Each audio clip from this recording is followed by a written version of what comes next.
this is actually the first official podcast of Destination Love. Yeah. So you all are a part of my journey, and God gave each of you to me. And when we had our conference call, I understood why, because I learned a lot about each of you that I didn't know.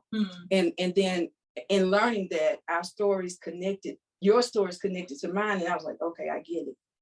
And so, but what I want to be clear to our listeners that this is not a man bashing session, okay? We've had experience. We all love men, each of us here, and we've had some good experiences with men and some not so good experiences with men. But we're gonna share all of that, right? We're gonna have balance. So, right. So one of the things I wanted us to talk about, first of all, this is single and saved or not, right? Because everybody is not saved.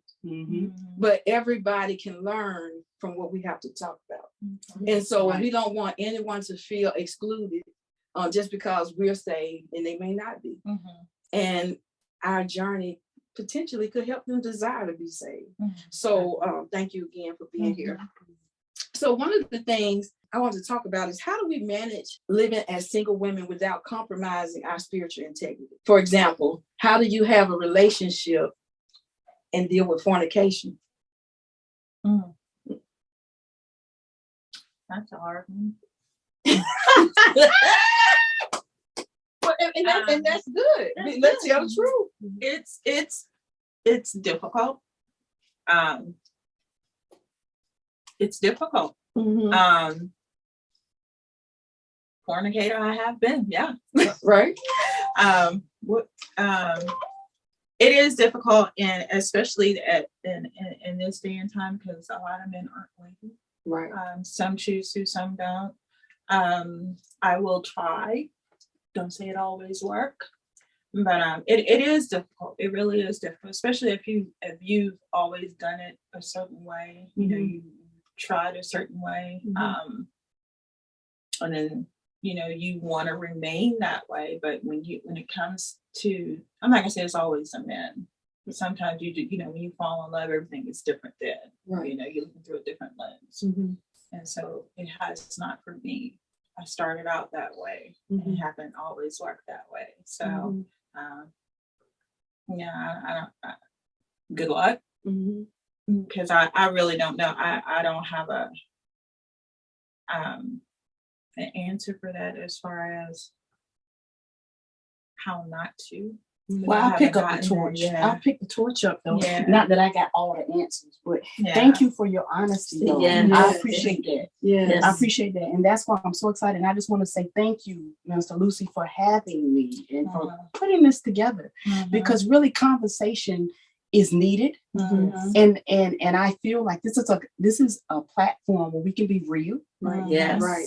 We want to have real talk, because if we're going to help people and it's going to benefit other women and people that are watching, we want to be real. So I so appreciate your honesty. I so appreciate you being real today, because that's what it's about. We didn't come here to fake it. We didn't come here to play about things. That's right. We came here to be real and to help people.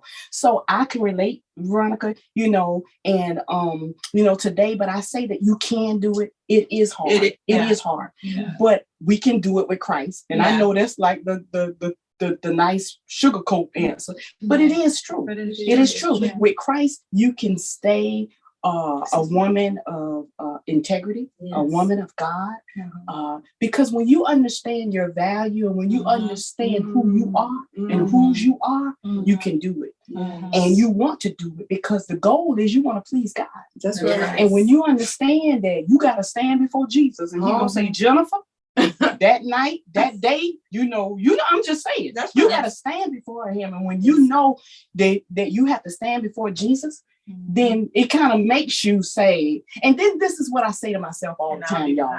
Father, forgive me. I love that. That God sees all. And this is what I tell myself. You're not getting away with nothing, no way. Yeah, that's right. Yeah. He see you. When you think you creeping, Yes. And when you think you're getting away with it, Or the lights out. what?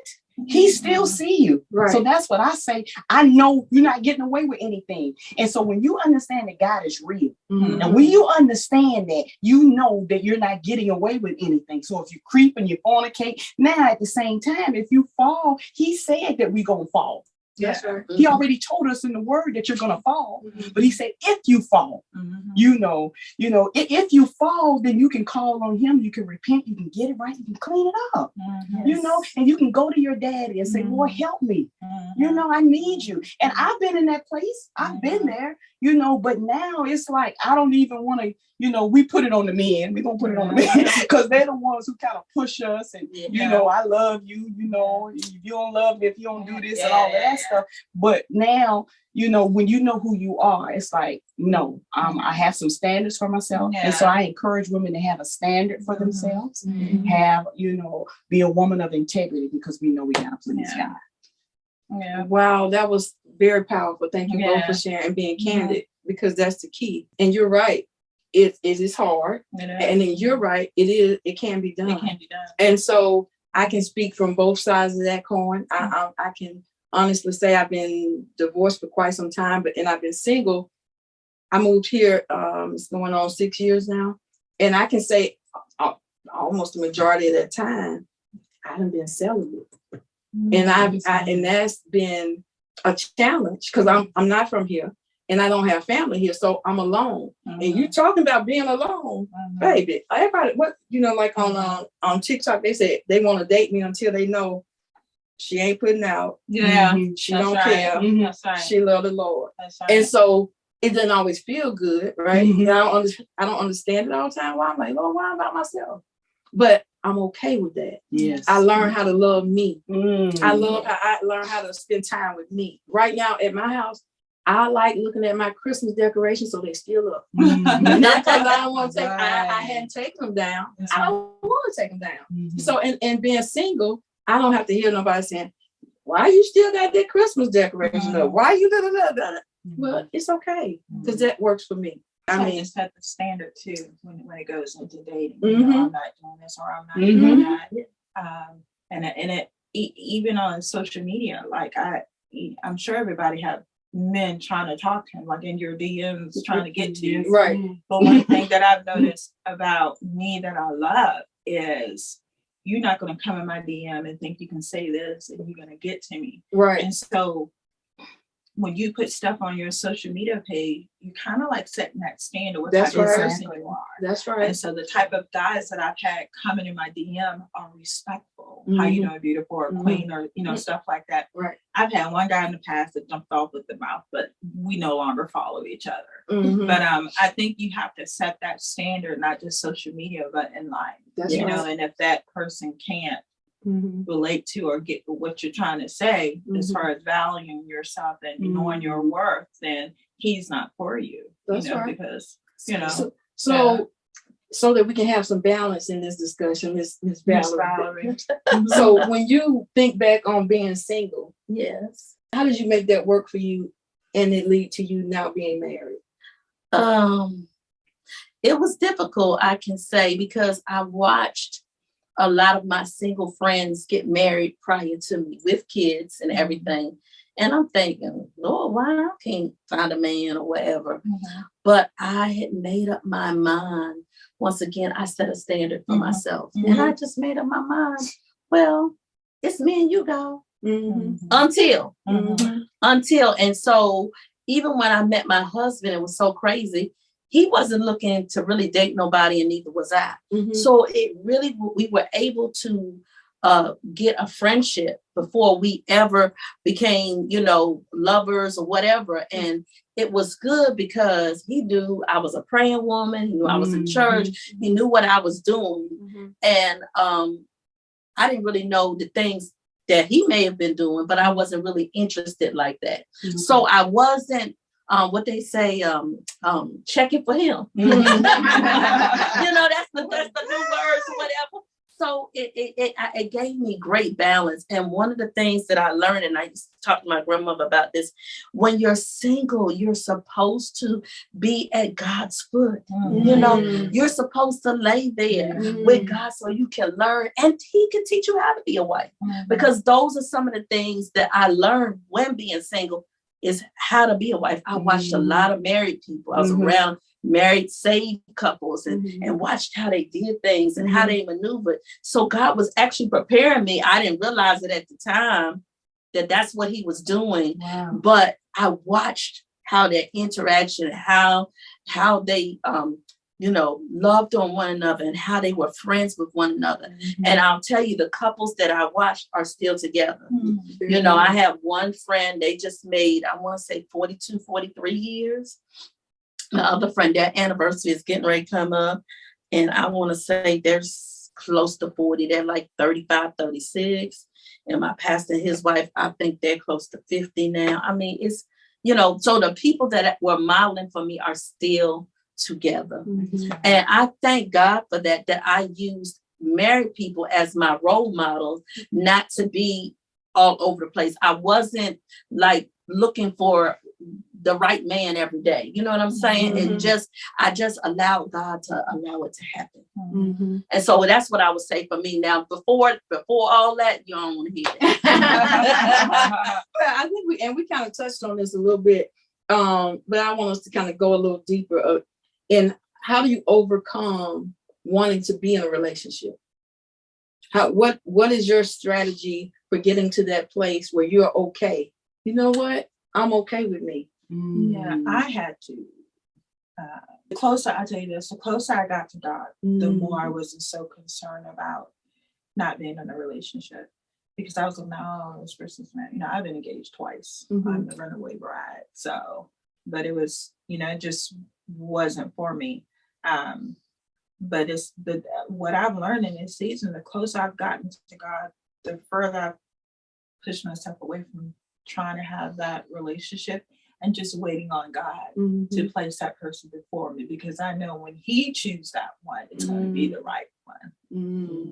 So, yeah. And I think you mentioned this a few minutes ago, and it's loving yourself. It's really loving yourself and being confident in who you are and knowing that you really are fearfully and wonderfully made. Yes. And I wasn't always like this. There's times that you do, it's like, oh, you want somebody, you have that desire, and then it's like you know that you have something that's great. Yes. And when you really understand that you're it's almost like you gotta get your swag back. Right. You gotta get your swag back. And when you really understand that who you are, it feels good. It feels so great to love yourself. And I know I say this every day. I love me some me. Yes. But it wasn't always like this. But when I really got a revelation that I'm fearfully and wonderfully made. And guess what? There's not another Jennifer on the planet. There's not another me. That's right. I'm the only me. Yes. And I'm great because my father says I'm great. And when I understood and got the revelation that my daddy is a king and I'm his daughter and I'm a queen, and I really got that. I think the biggest thing is that we as women don't understand who we are. Yes. We don't understand the power that we walk in, and that we are great human beings. I mean, we're the help me. Right. Talk about it. We're the help me. You know what I mean? Yes. God brought in a woman. Said you need a woman. So we are needed. Yes. And so we're the help me to know that we're valued. Yes. You know what I'm saying? And so when you really get that revelation, it is so powerful. So that's why I want to encourage women to really love on yourself, to really enjoy yourself. And I know I've talked to women sometimes and they're like, you go out to eat by yourself all the time. Love it. I just so love it. I'm just so free now and so enjoying myself and my time. And if I want to go out to eat, I do. If I want to go out of town, I do. If I want to travel, I do. If I don't, but it's okay. I don't, I'm not like have that empty spot. Yes. You know, Yeah. but I've been empty. I don't get it. All right. You know, I've been empty. All Yeah. right. All And I've right. been empty and I've been lost and I've been in a place where it was like, God, what is going on with me? You know, many years ago, you know, I was like, I just kept looking for love in all the wrong places. Yes. You know, many years, you know, and I'm divorced, Mhm. you know, and so I had a season where I had to find myself. Yeah. I had a season where I was lost. I had a season where I wasn't so happy with myself. Mhm. That's why I know brokenness when I see it. Yes, Mhm. Jesus. Yes. Yes. But now I'm no longer broken. Mhm. You know, I'm whole. And I Mhm. think that's what we have to come to a place where we're whole before we get in a relationship. Yeah. Because what we do is we take So our good. broken Yeah. self That's so good. Self- and, Self-love. and all that, and Yeah. we take that into a relationship Mhm. because we get desperate and you want Mhm. somebody and you want to be Mhm. with somebody.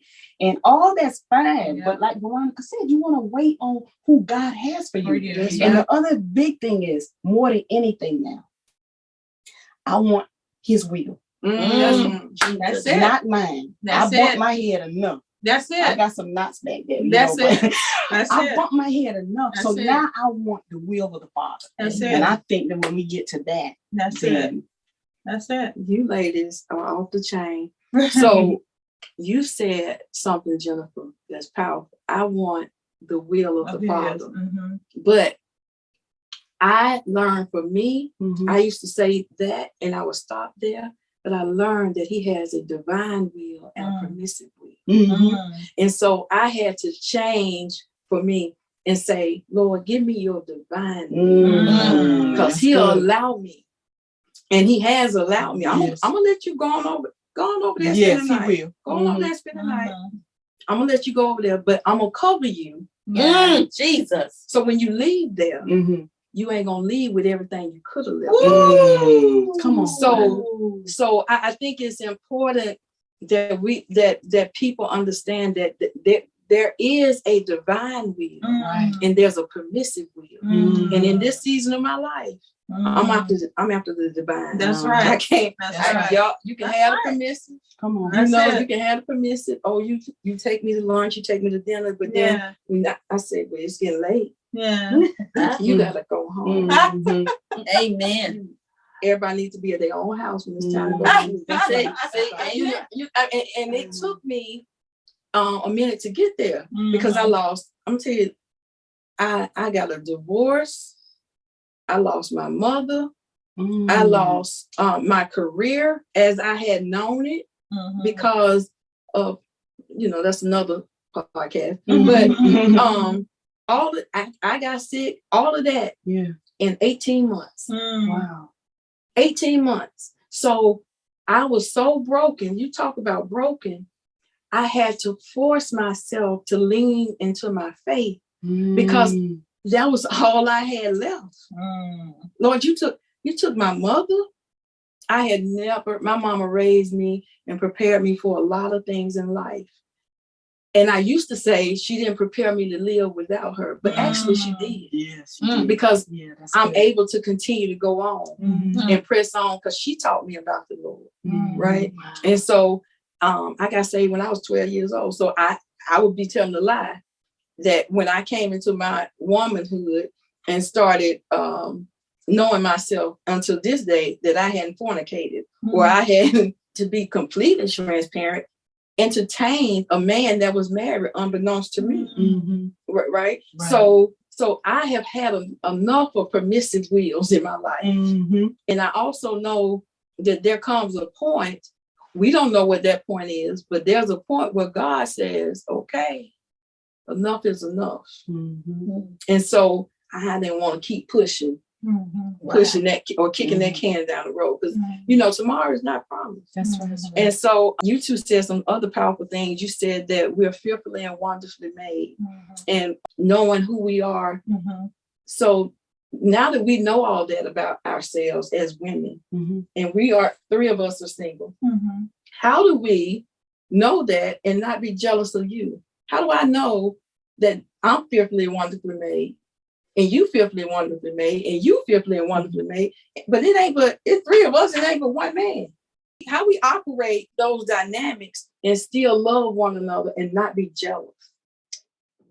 Can't be. I just I'm always happy for other people Mm-hmm. and their success, marriage, relationship, whatever it may be.